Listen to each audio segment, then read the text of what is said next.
As some of you may know, I am a fan of Thomas the Tank Engine. This little blue train has been a part of my life for as long as I can remember. I don't follow the series as much these days, but occasionally I'll watch one of the specials they put out every year. Recently, a new special came out, Thomas and the Royal Engine, celebrating the 75th anniversary of the Railway series, the books in which Thomas was based. I decided to give the special a watch, and to my surprise, there were a handful of Easter eggs and callbacks to Thomas's past. So, I wanted to make a video pointing out some of the ones that I found. The special starts with a brief introduction from Prince Harry, who has in his hands a copy of Thomas and the Royal Engine. The book's front and back cover were designed in the same style as the Railway series books, even having identical illustrations. This was a really nice touch for something that was probably just a prop. The story starts with Percy speeding down the line with the mail train. As Percy passes under a bridge, we see the Reverend Audrey, the creator of Thomas. We also get to see a glimpse of what he was sketching. This is one of the original sketches of Thomas Audrey drew for his son Christopher when he was young. Percy arrives at the station and delivers a letter to Sir Topham Hatt. He recognizes that it's from the Queen, and the engines begin to ask if she'll be returning to Sodor. This is in reference to the story Paint Pots and Queens, where the Queen pays a visit to the island of Sodor. The letter requests that Sir Topham Hatt and Thomas come to London to receive a special award. We then see the two get prepared for the journey to London.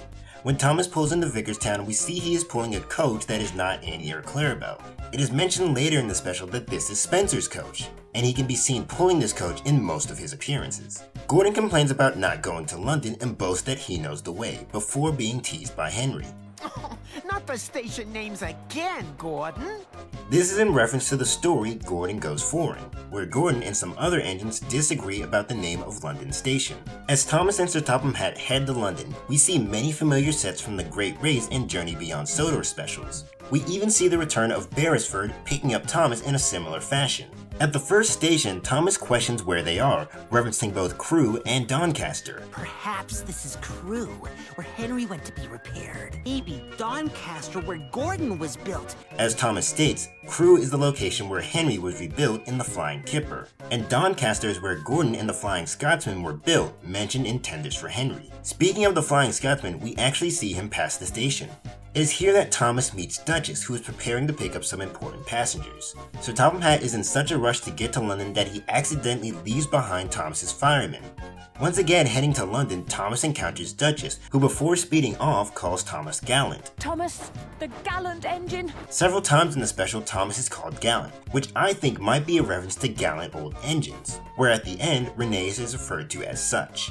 After realizing he had left Thomas's firemen, Sir Topham Hatt offers to do it in his place, which is a callback to the season 5 episode Lady Hatt's Birthday Party, where, in a rush to get to his wife's party, Sir Topham Hatt catches a ride with Thomas and acts as his fireman. Later, Thomas finds Duchess stopped on the track due to having a burst safety valve, which is in reference to both the Great Race and Edward, Gordon, and Henry, where Gordon has the same issue. Thomas offers to push Duchess to London Station, and when asking if he's strong enough, Thomas replies, a callback to Thomas and the Magic Railroad. Little engines can do big things. The engines make it to London Station just in time, so Topham Hatt then realizes that Duchess is the Queen's royal engine. When the Queen exits the coach, we hear a rendition of God Save the Queen. The same music can be heard during her appearance in Paint Pots and Queens. And the special ends with the Queen calling Thomas a Royally useful engine. An obvious reference to the famous line from the series, a really useful engine. Those were all the references I could find in the special. I doubt that was all of them, so let me know if there were any I missed. My thoughts on the special were that it was pretty tame compared to the other ones. Thomas isn't jumping bridges or escaping a steelworks in this one, which isn't a bad thing. One common complaint with modern Thomas is that it throws any semblance of realism out the window. Aside from the scene with Beresford, I find this story completely believable. They definitely pad out a lot of things so they can hit the 20-minute mark, and truthfully, you could tell the story in 5 minutes. It's not a perfect story, but I definitely found it entertaining. Alright guys, so that's it for today. I hope you guys enjoyed, and I thank you for watching. Alright guys, bye.